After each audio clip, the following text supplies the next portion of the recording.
estamos chegando ao fim da nossa série Minha Experiência com a Amamentação, mas eu já adianto que a gente vai fechar com chave de ouro, porque eu estou aqui com a nutricionista Camila Nunes, para falar um pouquinho, né, bater esse papo sobre esse binômio mãe e bebê nesse processo aí de amamentação, tá? Então, a gente vai falar sobre a perspectiva do nutricionista nesse processo. Então, só para introduzir aqui nossa convidada, né, Camila Nunes, especialista em materno-infantil, trabalha ali, com seletividade alimentar, com crianças especiais, com as mães também que estão nesse processo, né, de gestantes, no processo de amamentação. Então, ela tem muita experiência ali para compartilhar com a gente. Aproveito para deixar a dica para vocês seguirem o Instagram dela, que lá ela fala de uma linguagem clara, acessível, tanto para os pacientes como os profissionais de saúde, né, Camila?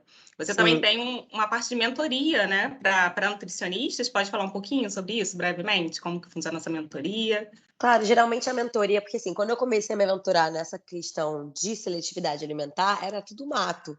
Então, quase não existia ninguém falando sobre isso, principalmente nutricionistas. Tinha muito fono, terapeuta ocupacional, tinha outros profissionais falando sobre isso, mas nutricionistas mesmo tinham muito poucos. E aí eu acabei falando sobre isso no Instagram, chegava muito nutricionista para mim falando, eu peguei um paciente assim, o que eu faço? Não sei como é que eu faço. Eu falei, então eu criei essa mentoria para auxiliar o profissional nutricionista ao atendimento desse público, porque hoje a gente tem cerca de 80% das crianças em idade pré-escolar, escolar, com questões alimentares. Então, a criança ela vai apresentar em algum ponto.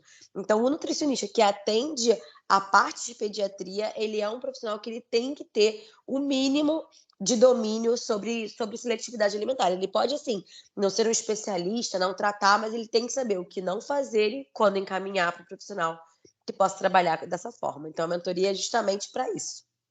Ai, que ótimo, né? Maravilhoso o seu trabalho. Você tem um trabalho maravilhoso também com as crianças especiais, né? Com oficinas culinárias, que é bem bacana Sim. também, né? Você só pode acompanhar com mais detalhes no seu Instagram.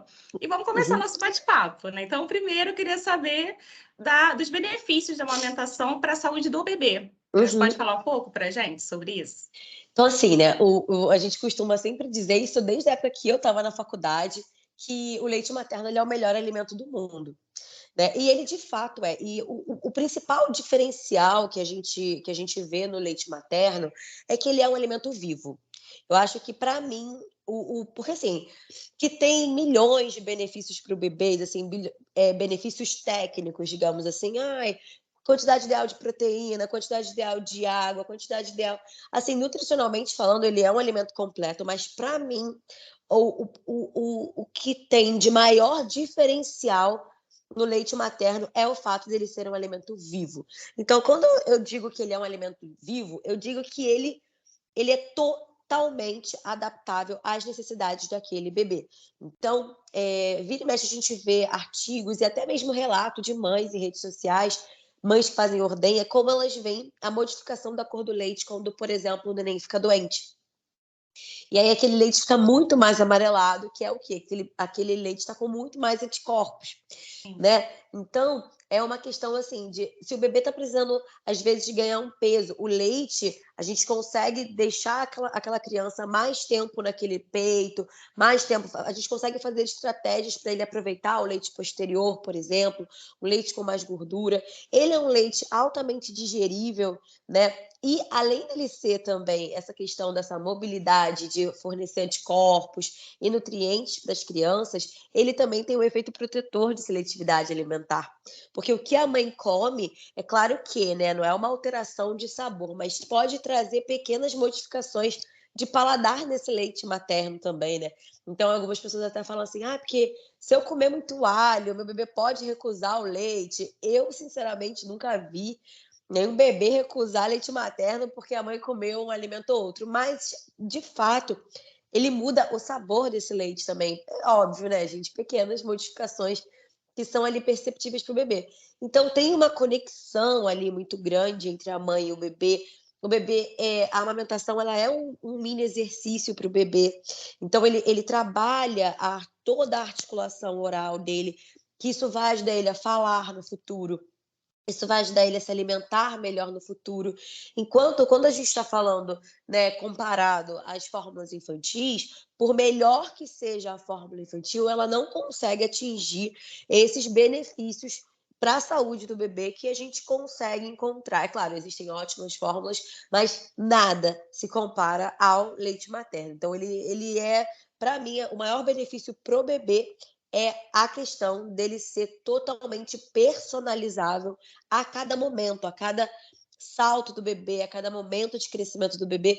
E é importante também a gente reforçar que o leite materno, ele é o principal alimento para o bebê, né? Tanto, na verdade, o leite, de forma geral. É o principal alimento do bebê até ele completar 1 ano de idade. Então, para vocês terem uma noção da riqueza que é esse alimento. Ele sustenta o ser humano por 1 ano, né, sendo o principal alimento, garantindo ali os principais nutrientes. E outro ponto também, Vanessa, que essa sempre vem uma discussão, é se, mas e mães que não comem bem? Às vezes existe esse discurso: "Ah, mas aquela mãe ela não come legume e verdura, ela não tem uma alimentação muito saudável, então quer dizer que esse leite dela, ele não vai ser um leite muito bom?". É Não, o isso leite também fraco, né? é um leite fraco, né, essa ideia do leite fraco não existe. Então, assim, isso não existe. Então, por mais que essa mulher, ela é claro que a gente vai precisar cuidar dessa mulher, né, cuidar da alimentação, da suplementação dela, se for necessária, cuidar desse aporte de vitaminas e minerais, mas a riqueza do leite materno, ele não é afetado quando essa mãe não se alimenta tão bem assim quanto a gente gostaria.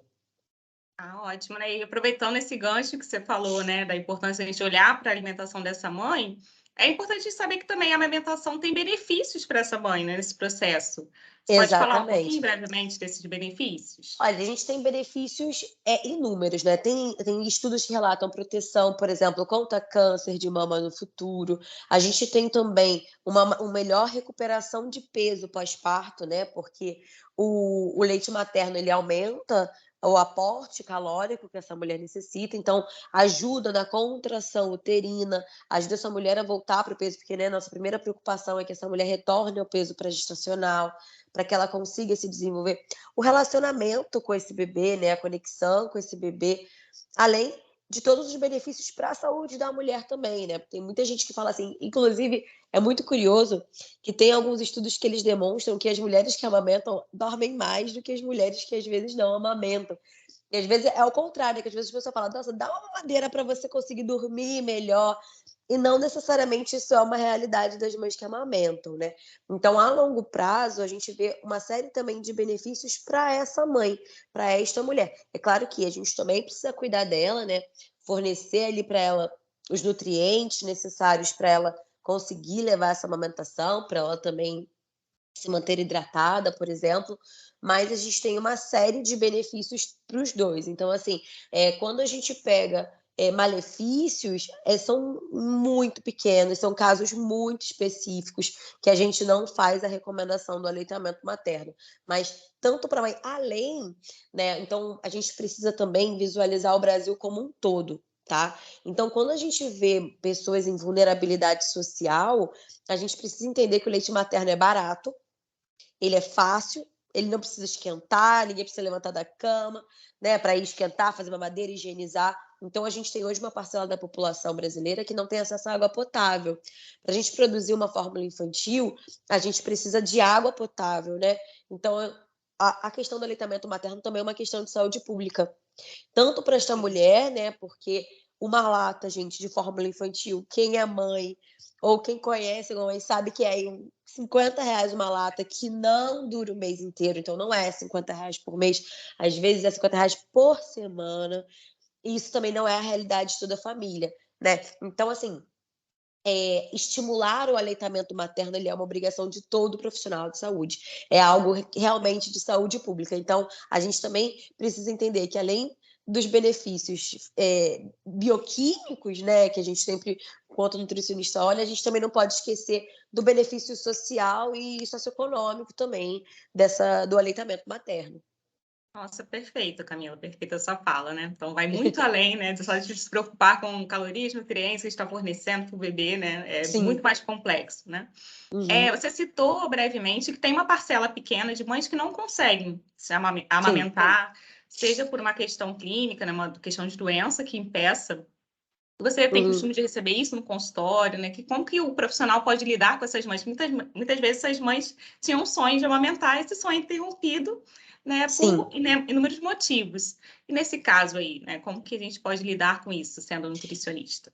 Vamos lá, primeiramente o nosso papel, ele é um papel de nunca julgar nenhuma mulher, nenhuma mãe, né. O nosso papel, ele tá sempre muito informativo. Sinceramente, no consultório, né, eu trabalho em consultório particular, então a gente precisa ter uma diferença que existe grande, quem tá na ponta de SUS e para quem tá dentro do consultório. Então assim, eu estou dentro do consultório, então dentro do meu consultório, é muito raro chegar alguém, por exemplo, HIV, que é uma contraindicação absoluta de Sim. amamentação, né. Eu nunca, por exemplo, peguei em consultório uma mãe HIV positivo, o que na realidade do SUS é totalmente oposto. Essas mães, elas chegam muito mais, mas, por exemplo, que desaconselhasse, né. Então, assim, independente do porquê esta mulher não está amamentando, cabe a nós informar e fornecer. O que eu mais acabo pegando, Vanessa, o que que é? Mães que não podem amamentar por falta de informação. Então, assim, a gestação, ela já é um momento que a mulher, né, tá vulnerável. O puerpério, gente, é o fundo do poço. É o fundo do poço da mãe, entendeu? Tá ali, principalmente mães de primeira viagem. E aí a gente acaba ainda recebendo muito uma influência de quem? Dos nossos pais, né? Nossas mães, nossas avós, que ainda não tem uma visualização. Então, por exemplo, a oferta de mamadeira, ela leva ao desmame precoce, oferta de chupeta pode levar ao desmame precoce, bicos de silicone podem levar ao desmame precoce, uma pega incorreta dessa mama pode levar ao desmame. E aí o que que acontece? O peito, né, o seio materno, ele é uma fábrica, ele não é um estoque de leite. Então, ele vai liberar leite conforme a demanda do bebê. Então, se esse bebê, por algum motivo, não está conseguindo fazer uma pega correta, ele não vai sugar corretamente, ela não vai ter a oferta de leite, aí esse bebê começa a perder peso. E aí, assim, geralmente é um looping de desmame. É um looping do desmame, que aí essa mãe tá muito cansada, o bebê fica muito no peito, porque no recém-nascido eles ficam realmente, né? Tem a questão ali da estrogestação, que esse bebê ainda não entendeu que ele saiu da mãe, então ele precisa muito do pele a pele. Então, assim, eu vejo que é muito mais um ciclo de rede de apoio ou a falta dela, que leva essas mulheres a não amamentar. Hoje a gente tem no Brasil uma média de 54 dias de amamentação. É muito pouco, a gente não tem aí nem 2 meses, a gente recomenda 2 anos ou mais de amamentação. Então, o que a gente precisa mais é que essa informação chegue a todo mundo, porque, gente, chupeta e mamadeira e bico de silicone, isso aí você encontra em qualquer farmácia. Agora, uma consultora de amamentação, ela não é acessível a qualquer pessoa. Uma fonoaudióloga, às vezes, para avaliar se essa criança tem a língua presa e precisa de um corte. Então, assim, amamentar, ele não é algo que é assim, não é, bota o bebê no peito que ele Intuitivo, vai. simples, né? Exatamente. Por Tem que exemplo, ter um bebês processo muito ativo por prematuros. trás. Bebê prematuro, né? Então a gente, quando a gente está falando assim de, ai, se a gente puder escolher, a gente nunca quer um prematuro antes de 29 semanas, porque ele não sabe fazer o movimento de sucção, por exemplo. Então a gente não consegue colocar esse bebê para mamar, porque fisiologicamente ele não aprendeu, não adquiriu a habilidade do sugar. Então, assim, eu vejo mais essa questão das mães não amamentarem por uma falta de rede de apoio, uma falta de informação, porque quem é que sabe, gente, que se bobear, a gente está aqui falando, né, para um grupo de estudantes, se bobear, tem metade aqui não sabia que não pode dar chupeta se quer amamentar, que não pode dar mamadeira se quer amamentar, que não pode usar líquido de silicone. Então, assim, outras coisas também. Ai, você precisa preparar o seu peito para amamentar, você precisa passar bucha de silicone, de vegetal. Isso também não é mais uma realidade. Então, essa mulher sabe identificar que amamentar não é para doer. Então, se está doendo, tem alguma coisa errada. Se tem alguma coisa errada, a gente pode procurar, por exemplo, bancos de leite dentro das maternidades públicas do Rio de Janeiro, que são gratuitas. Então, aqui, por exemplo, no Rio, a gente tem, que eu conheço, Carmela Dutra, a gente tem o Instituto Fernandes Figueira, a gente tem a maternidade escola da FRJ, então a gente tem alguns lugares espalhados que pode procurar, mas mais uma vez, quem recebe esse apoio? Então, cabe a nós divulgar essa informação, falar e sempre tomando muito cuidado para não julgar esta mulher, né? Não julgar as escolhas dela, porque nem todo mundo tem a realidade de ter um marido que apoia. Pelo contrário, a realidade que a gente tem aí são mães solo sobrecarregadas que vão acabar não dando conta e aí vai acabar levando a esse desmame.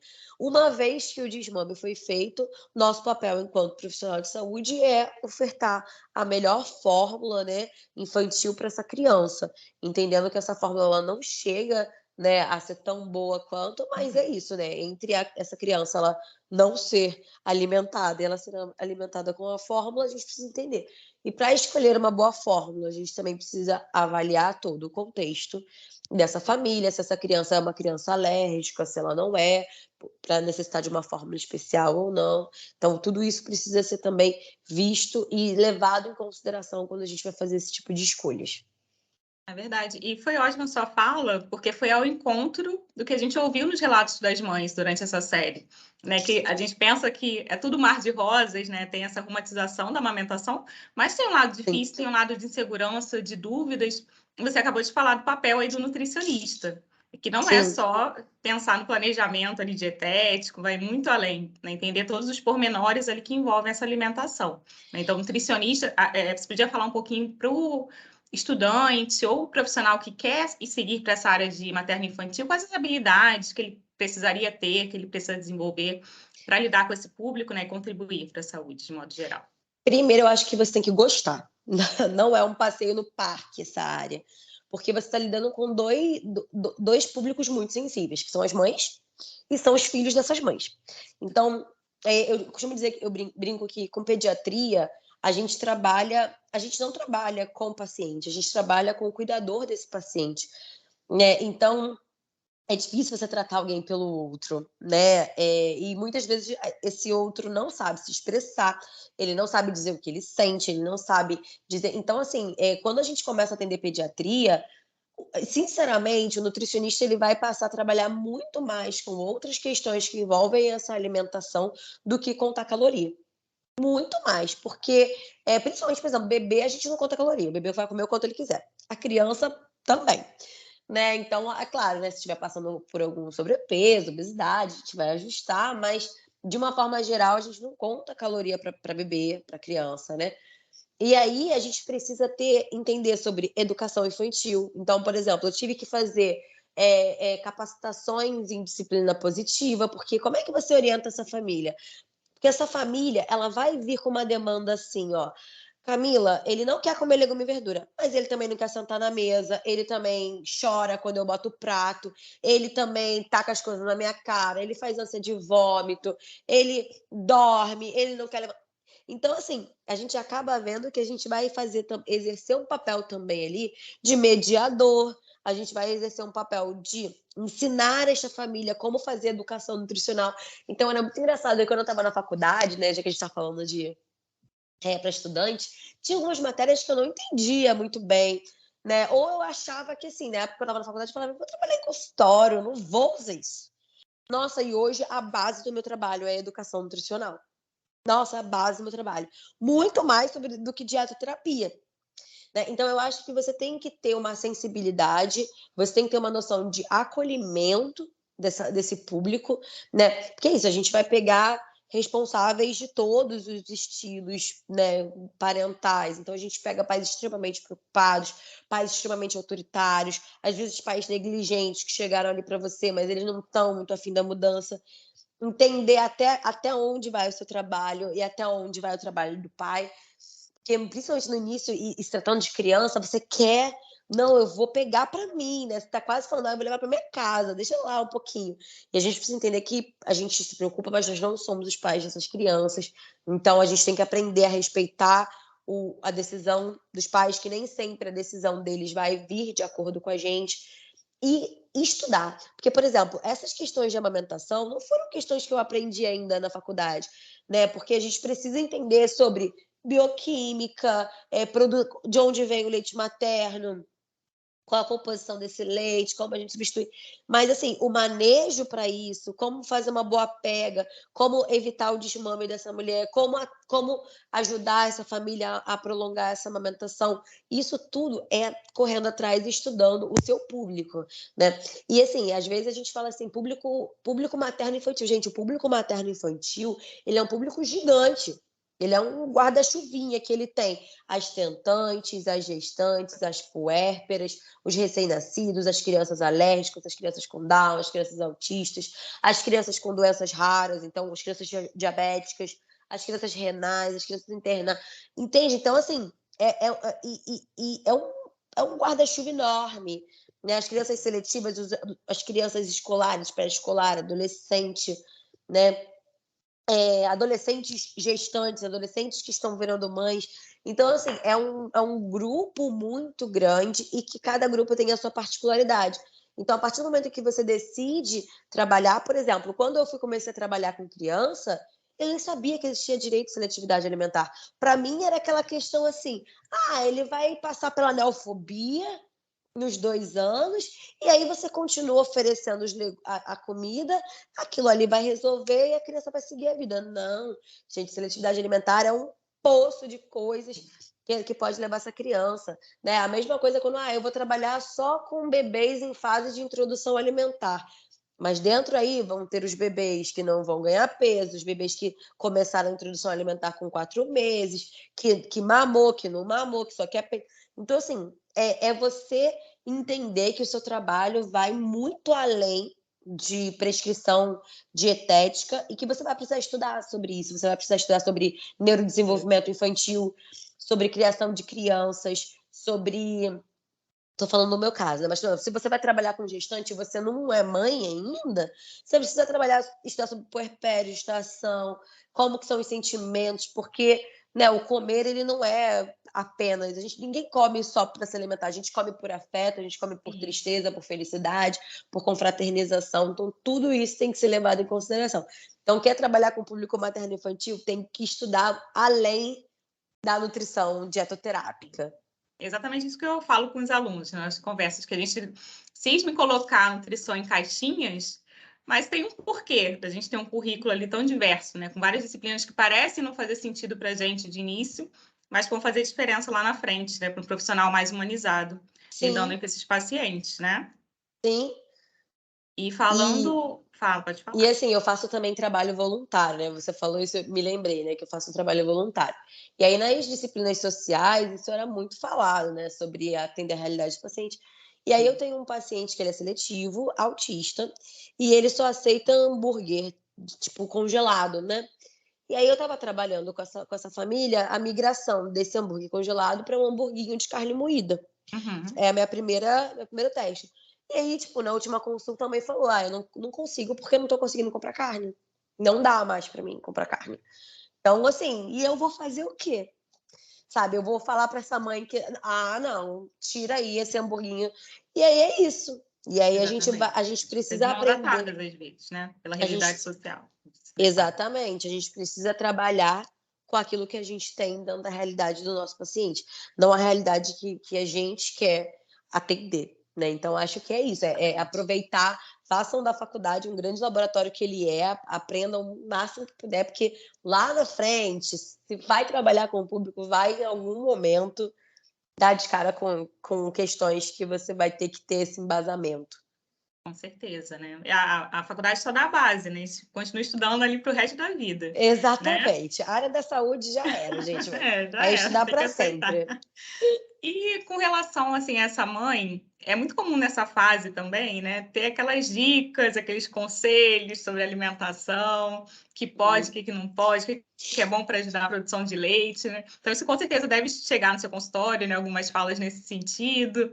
Como que é para a gente lidar com isso? Como é que a gente faz essa orientação nesse processo de educação alimentar e nutricional também para essa mãe, né, para desmistificar alguns desses mitos alimentares, né? Se puder Olha, citar também alguns, né, brevemente. eu acho que, você tem que passar muita autoridade para essa família, tá, porque tem muita coisa que elas veem com muita certeza.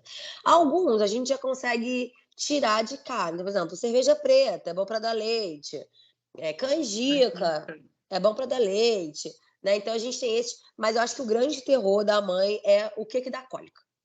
Né. E aí ela já tem uma listinha ali debaixo do braço que é feijão, leite, não sei o queijo, não posso comer mais isso. E a gente precisa entender que a gente tem que fazer uma educação nessa mulher, né? Então você precisa entender como que ela é, né? E se você não conseguiu convencer ela, como que você vai incluir aquilo ali que ela tá falando da melhor forma possível, né? Então, isso tem muito, tá? Isso vem de herança, né, gente? E isso se confunde muito com bebês alérgicos. Então, por exemplo, bebês alérgicos, a gente tem que eliminar o alimento de causa alergia, né? E esse alimento pode ser ovo, pode ser bebê APLV, né, que é o que mais aparece, mas a gente tem que eliminar o agente agressor. Então elas entendem que se deu alergia no bebê da vizinha, vai dar no bebê também, É, né? E aí o que acontece? A gente não pode descartar que algum alimento pode sim dar desconforto no bebê, mas e não existe uma lista prévia disso. A gente precisa entender qual é o alimento. Tem bebê que reage a feijão, tem bebê que reage a mamão, tem bebê, isso pelo leite materno, né? Tem bebê que vai reagir a chocolate, tem bebê que vai reagir a leite, tem bebê que vai reagir a trigo. Então a gente precisa falar com essa mulher para ela descobrir o alimento dela. Nunca estimular que esta mulher retire tudo da alimentação dela, porque isso reduz a amamentação. Porque se essa mulher começa, eu não posso comer nada, no meio do puerpério, gente, essa mulher ela vai cogitar desmamar, né? Ela com vai certeza. começar a cogitar desmamar. Então, assim, é tipo isso: olha, faz um teste alimento a alimento. Fica aí uma semana sem feijão, vê como é que você vê se melhora. Não melhorou? Volta com feijão. Não piorou? Mantém feijão. Agora a gente vamos tirar o ovo, vamos tirar o leite, vamos tirar as oleaginosas. Então, tem muito desses mitos. Eu acho que o principal é esse do que dá cólica ou não dá cólica no bebê, alimento reimoso. Ah, você não pode comer tal coisa que vai dar cólica no bebê. E hoje também, é claro que eu não tô falando de recém-nascido, né? Tô falando de uma amamentação mais prolongada. Esta mulher pode até beber, ela pode até ingerir álcool, se isso for feito de uma forma, se ela conseguir retirar o leite antes, se ela tomar uma quantidade pequena, porque é óbvio, né, gente? Ninguém deve cuidar de um bebê alcoolizado. Mas, assim, uma taça de vinho que essa mulher toma num jantar, ele se dissipa do corpo dela em 12 horas. Ele não passa por esse leite materno em 12 horas. Então, se ela consegue fazer uma ordenha desse leite, descartar esse leite pós a tacinha de vinho, ela consegue até já retornar à sua vida social. Então, eu acho que ainda tem muito essa visão de que amamentar é uma prisão para a mulher, que ela não pode mais beber, que ela não pode mais comer isso, que ela não pode mais comer aquilo. E, na verdade, a gente não tem nenhum estudo científico que diga que algum alimento cause cólicas nos bebês. A gente tem os bebês alérgicos, e são bebês alérgicos, é É aquela outro universo, especificidade, né? E o que aumenta a produção de leite é água e botar o bebê para mamar. isso. Agora, nem Só o também não. bebê já faz muito efeito, né? Exatamente, também não temos nenhuma evidência científica de nenhum alimento que sozinho aumente produção de leite. Então, canjica, cerveja. Não, é bebê mamando e água. E tem também, né? O brasileiro gosta muito de um café. Então, Uhum. essas mães, quando chega esse momento, ai, meu cafezinho. E a amamentação pode ou não pode? Você já falou de alguns alimentos, mas o cafezinho também é um campeão de dúvidas, né? Você Sim. pode falar também pra Eu acho que gente? essa maior dúvida vem desde a gestação, né? Então, na gestação a gente Isso. já tem uma quantidade segura, porém, essa quantidade segura hoje já vem alguns estudos pedindo para ser zero, né? Zero cafeína durante o período da gestação. Na amamentação, isso já muda um pouquinho, tá? E mais uma vez, é sempre importante que cada mulher veja a individualidade do seu bebê. Tá? A gente tem aí uma quantidade segura de 300 miligramas por dia de cafeína, né? 300 miligramas por dia de cafeína dá uma xícara de café coado. Uma xícara de café coado tem aí em torno de 200 miligramas de cafeína. Agora, um expresso pode chegar até ter 700, né? Então, esta mulher, ela precisa observar o seu bebê. Pode ter bebês, por exemplo, de uma mãe que foi um pouco mais viciada em café, que ele já é um pouco mais resistente. Então, que ela consegue tomar uma xícara e não vê irritabilidade, não vê ausência de Irritação, sono, né? não vê nada do bebê. Mas pode ser uma mãe que com essa mesma xícara de café, ela já consiga observar. Eu, por exemplo, eu não bebo café. Eu não gosto de café, por uma questão de não gostar, não gosto de café.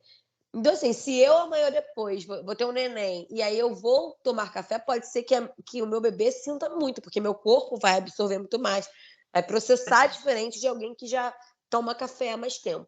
Então, pode tomar o cafezinho, 300 miligramas por dia, daí uma xicrinha, dependendo do tamanho da xícara, né? Uma xícara ali de 200 ml. Então, se você pode fracionar ao longo do dia e sempre observar o seu bebê.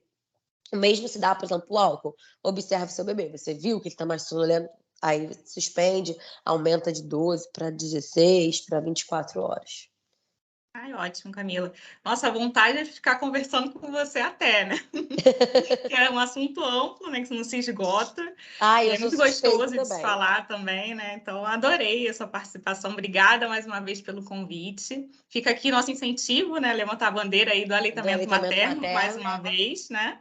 Exclusivo ali até os 6 meses e continuar depois até um bom tempo, né? Tendo a Sim. disponibilidade, né? Dessa mãe. O acompanhamento profissional, né, Camila, é bem interessante, né? Nesse processo, por vários motivos É aqui que você já falou. essencial, na verdade. Eu sempre costumo defender que o nutricionista ele faz parte tanto do pré-natal quanto cuidados básicos do bebê. Então, todo mundo deveria ter um nutricionista na sua equipe de pré-natal e ter um nutricionista na equipe pediátrica dessa criança, desde o nascimento até lá a idade pré-escolar. Verdade. Então é isso, obrigada mais uma vez, Obrigada a você pelo adorei. convite, adorei estar aqui. Qualquer dúvida, Vanessa já passou meu Instagram, fico disponível para vocês, pode mandar lá que eu respondo. Com certeza. E com isso, né, com essa visita ilustre, essa comunidade ilustre, a gente encerra a nossa série Minha Experiência com a Amamentação. Espero que vocês tenham gostado, curtido. E fiquem ligados que vem mais novidades por aí em breve, tá bom? Tchau, tchau.